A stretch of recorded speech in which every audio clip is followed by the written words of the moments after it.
G'day everybody and welcome back to another episode of Frustration to Freedom, the podcast where we talk about the different challenges that we've faced throughout the week with clients, or tell you a bit of a story around someone that we've helped and the advice that we've given them.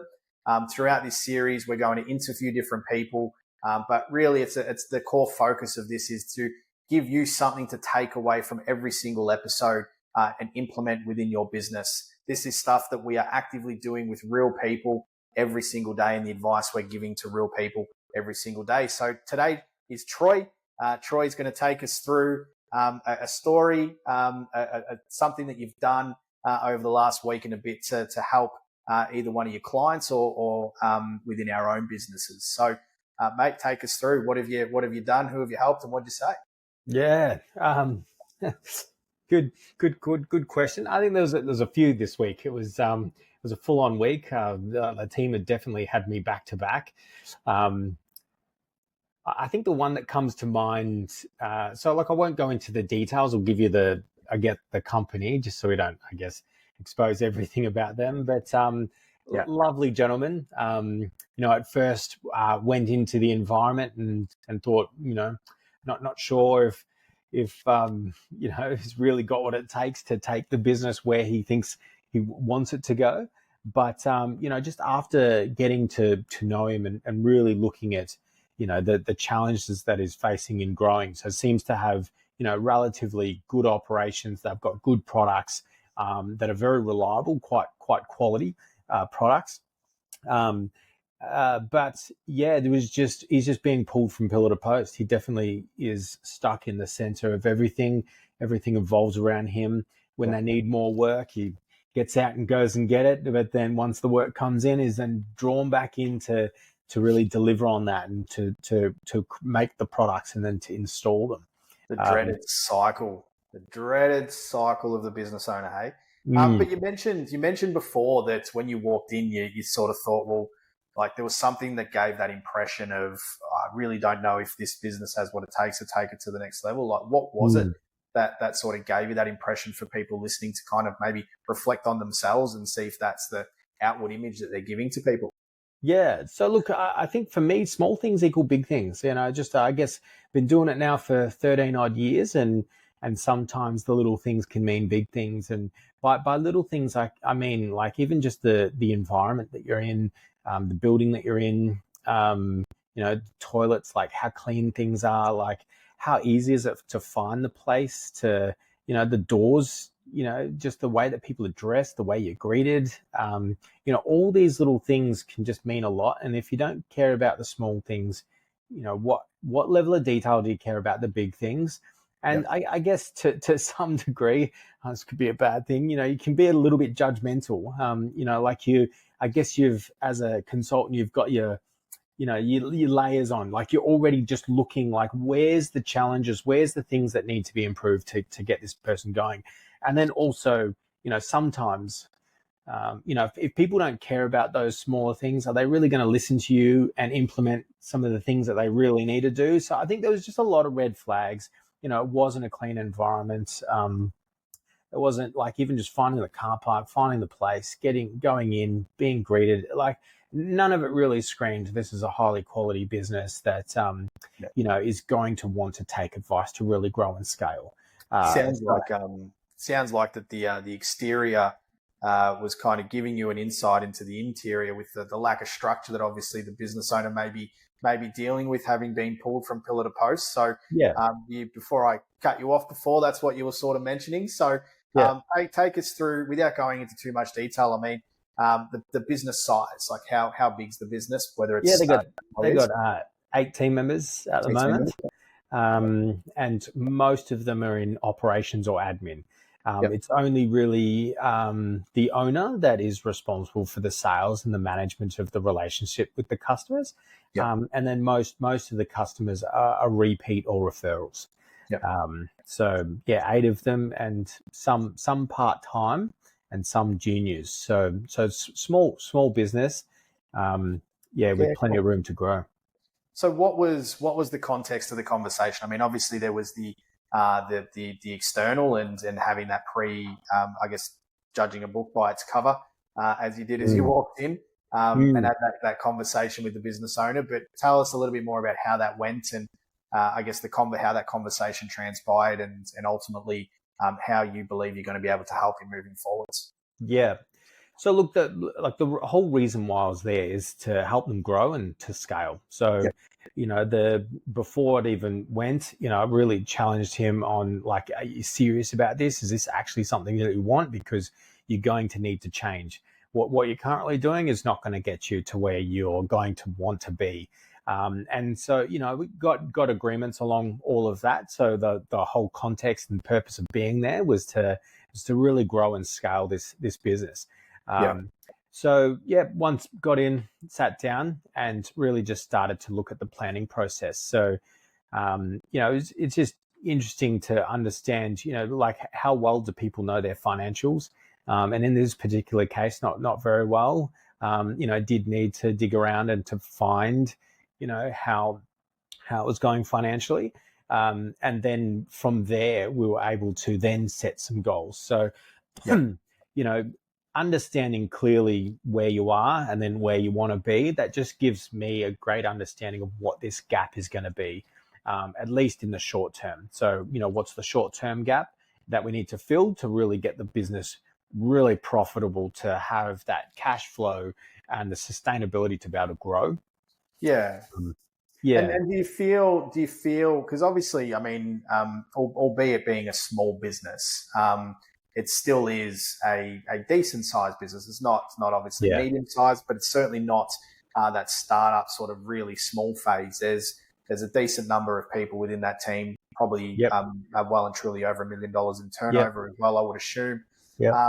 So, I know it's something that I see quite commonly, is just people just not being across the finances. I mean, do you put that down to just being pulled from pillar to post, or just not having the appropriate structure in place, that not having the financial literacy to understand it, so people tend to shy away from it? Like commonly, what do you see when it comes to not being across the financials the way that they should be?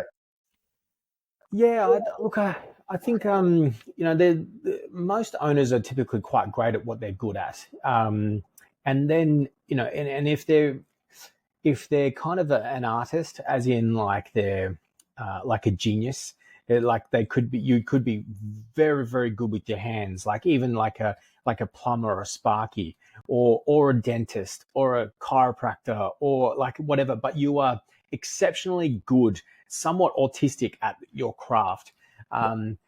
Yeah, To some degree, that's how you've built the business, and you've been able to grow like that, and you've brought in, someone to look after your accounts. And I do find that um, these people can typically put far too much trust and faith in their bookkeepers and accountants, and then just kind of, as long as, but they're looking at the bank account. So they might look at the bank account, but they don't actually know what that means in terms of, a P&L or a balance sheet, and, profit versus revenue, that sort of stuff. So those figures just aren't there. And so what they're, as long as the bank account is healthy and the yeah, numbers are there, they just keep doing their thing. Um, so I think that's what I've said, and that's what this case was. Um, and I think it's just not understanding how to be able to use those numbers to drive the business, yeah, because when people are, that creative genius, or you're really good at your craft, that's you tend to focus on that, and and you're focusing on the quality and the service that you're providing, which is what's creating the success. So you tend to focus on that and think, look, it's not about the money for me, it's about, I want to build something that I'm proud of. yeah, And that belief, I believe, it's a fantastic belief. It's something that I'd love to work with people on. Um, that, people that have that belief, they're the people that I prefer to work with.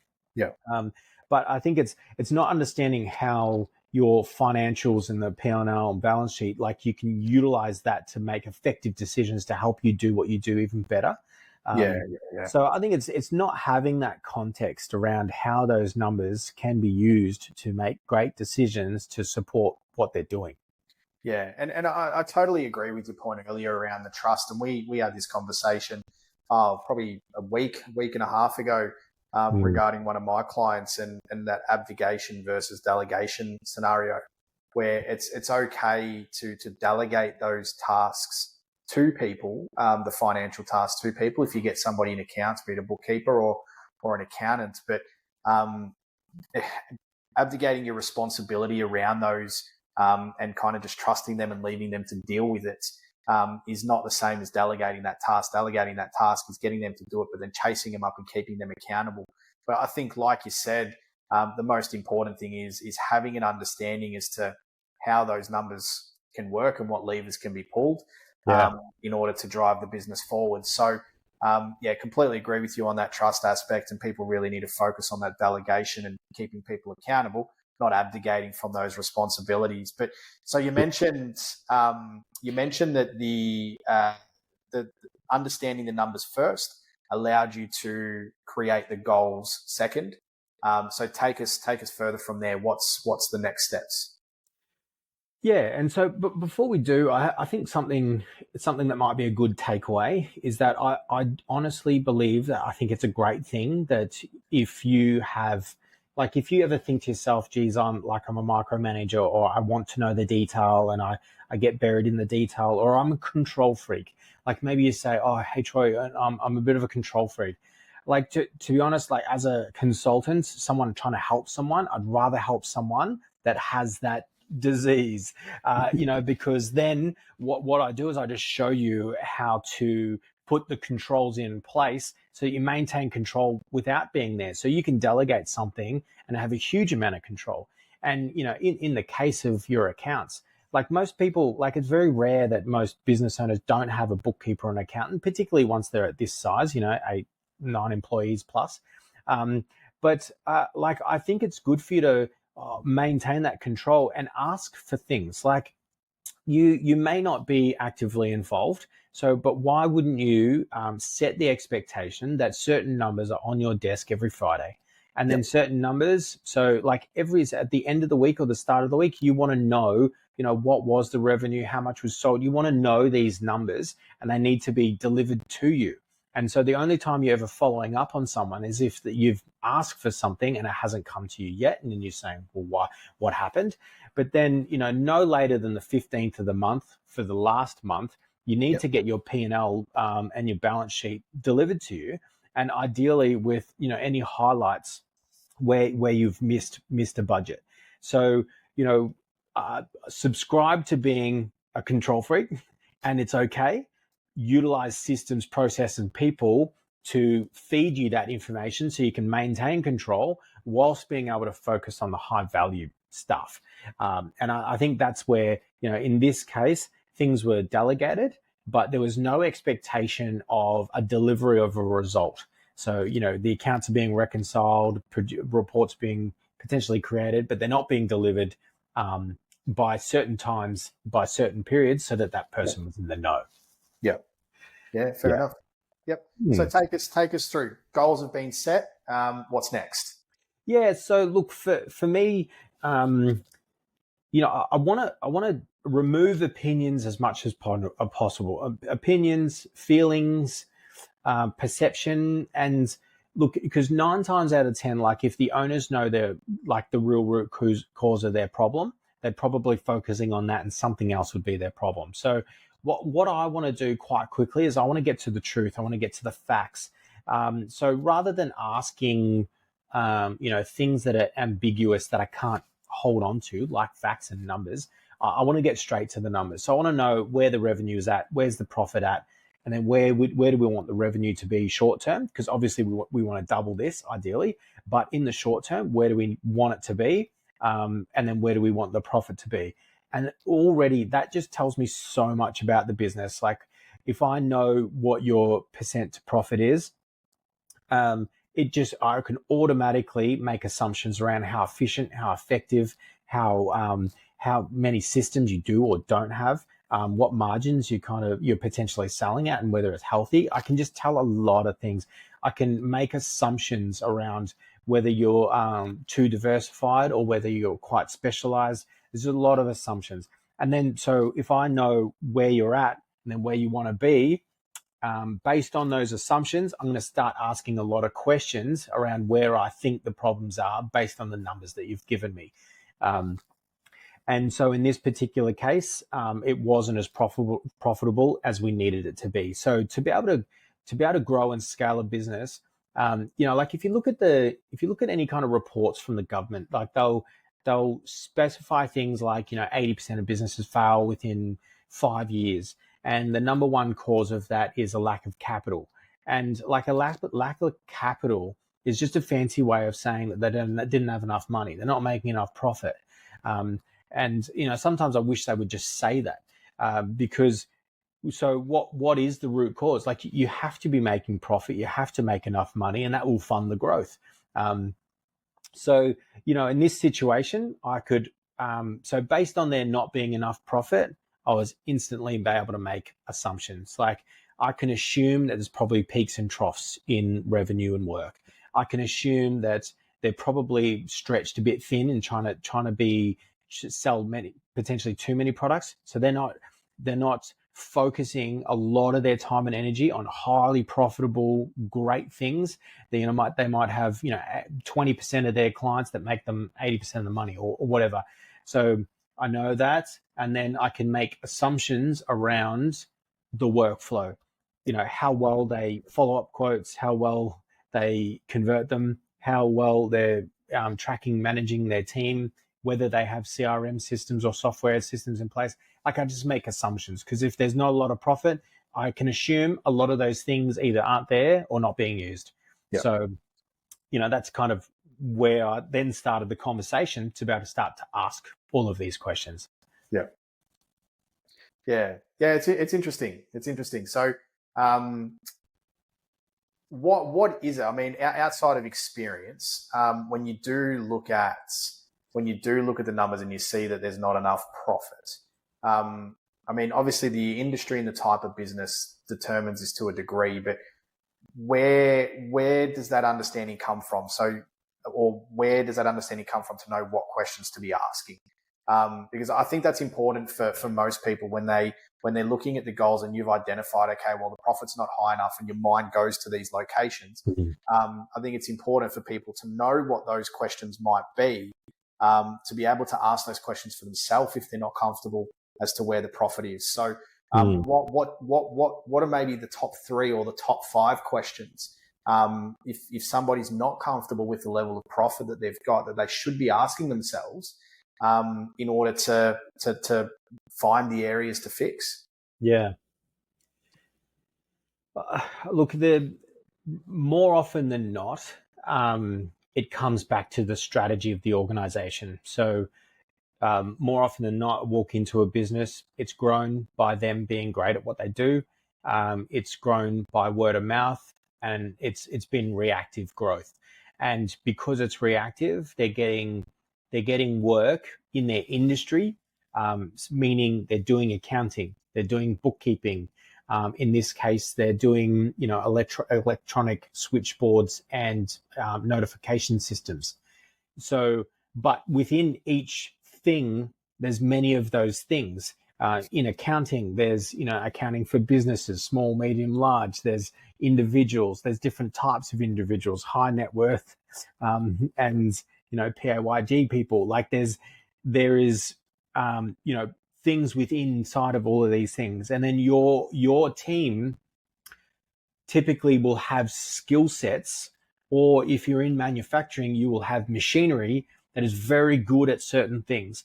And then if you're better at that stuff, you can do it faster, more effective, better, to either charge better pricing, as it may be cheaper, or you're that much better at it and you provide better quality, you can charge a whole lot more.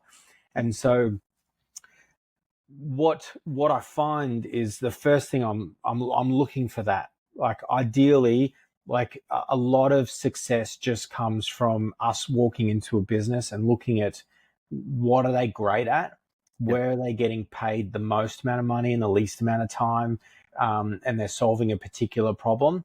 And then, is that market scalable? Is there a lot of work in that market? Can they grow rapidly? Can it turn into a $10 million business? Yeah. like if we can do all of that, it's about changing the mindset of the business from growing from word of mouth to then having proactive things in place to target more of that type of work. So it's not, I think sometimes people will hear us and go, oh, so you just want me to stop looking after all of them? No, I never said that. No. Keep letting the reactive stuff come to you. Like soon you'll come to me and you'll complain about those reactive things. But for now, what are you doing to chase more of a particular type of work? And that's a lot of where this conversation went with this gentleman. And everything from updating the website so that it's more clear that this is the type of work we want. Yes, it might isolate some people, but the right person, when they look at that website, they're going to say, that's for me. I want that specialist. I want that thing. And then from there, we can then look at that sales workflow. So, where do we want to market them? What channels do we want to market them? What type of content do we want to send to them and create? Once that inquiry comes in, what's the best way to service them? So we started looking at CRM systems, and that'll be one of the first things that we put in place to be able to track and manage and that sales workflow. And I think that will be the first step for him. Really nailing that and getting more of the right type of work in, because the team is capable, there is capacity, and they will be able to produce a whole lot more by doing more of that type of work. Yeah. So there's probably is about 5 questions you could ask yourself. But for me, if there was one, that one would be being really strategic around what's the specific problem for a specific person in a specific way that you solve things for a particular person. And the more specific you can be on that, and that is a large industry that you can really tackle, then that's where you'll get the success. Yeah. So just to sort of summarize all of that, because completely concur and agree with what you're saying. And I mean, we see it all the time when we start with the clients and we do look at their numbers and we see that they're not as profitable as they would like to be or should be or deserve to be. Their strategies are just not right. So if you are somebody that's listening and you aren't meeting the profit targets that you would like to, the first thing is take a step back. Are you targeting the ideal client, the right client that values what you do, pays you the most amount of money in the quickest amount of time, that your business can systemize, become bloody good at servicing, and super efficient at it as well? Yeah. And if the answer to that is no, well, that's where you got to start. That's Otherwise, right. Yeah. And no, but there'll be plenty of people listening saying, oh, you don't know my business, like you don't get it. We can't do that. If I did that, I'd be isolating some of my client base right now. If there's a lot of I get a lot of just objections to why they can't really focus in on a particular part of their client base. But I can guarantee it'll be a path at some point. You need to confront it. And if you get more of that type of customer paying that type of rate, it's easier for your team to do. It's easier to buy machinery and technology to be able to scale it. It's really the best way to go. Yeah, and I think just to further on that, when people do say I'm going to be isolating, we're not saying to not take on work from other type of clients.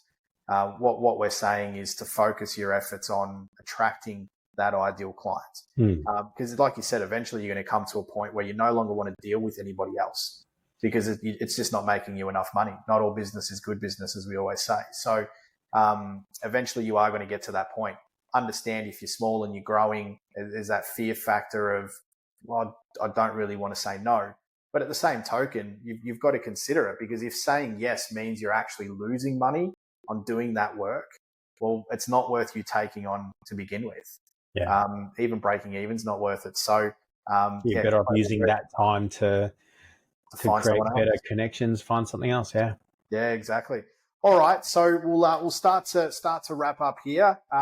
What's the, I mean, we've probably already gone through it, but out of that conversation, or out of the advice and that story of the person that you helped over the last week, what's the one thing that you think everybody listening should take away and action immediately? Yeah, well, maybe there's not just one key one, but I think if I was to summarize, I think definitely like know your strategy, know it really well, and know how to articulate it. You know who you are, the problem you solve, who you're chasing, and how is that going to get you to a $10 million business. Like you need to know that strategy. If not, nail it. And then I think outside of that, I think the small things do equal the big things. Like I think how you present yourself, how you present your office, Yeah. how, all of that sort of stuff, like tidy workspace, tidy mind. Yeah. So I think get that right. And then I think the only other thing would be just don't be afraid of numbers. I would use numbers as much as possible. You really should know your numbers from the start to the end of your workflow. So number of inquiries, number of quotes, one, value of quotes, one, tracking hours, tracking materials, tracking stock, tracking logistic, tracking everything you can right up through to your P&L, and then track your revenue, your cost of goods, your expenses, your wages, net profit, and just know those numbers. Because like that's how you'll start to make really effective decisions. You'll be far less emotional, and I think you'll get great results. So that they would be, I think, the three key takeaways for me. Awesome. All right. Well, Troy, thank you very much for sharing that story. Obviously, some words of wisdom will help that person grow their business and make sure that the way that they present is much more appealing to the eye. But thank you for sharing that, mate. Guys, if you love this content, we're going to be posting regular things like this through our social platforms across YouTube and the rest. So if you're loving it, further, make sure that you join our online community. You will get access to Troy and I. We have weekly Q&As. We'll have the opportunity for you to ask questions. Tons of giveaways to work directly with us as well to support you in your business. So make sure you check it out. It's Frustration of Freedom through the school application, but hit the link below. You'll be able to catch us there. So yeah, make sure you check it out for yourself. Network, giveaways, Q&A, support, the whole lot. So Troy, again, thank you for sharing, mate. Yeah, please make sure you come and check us out. Cheers, guys. Cheers. See ya.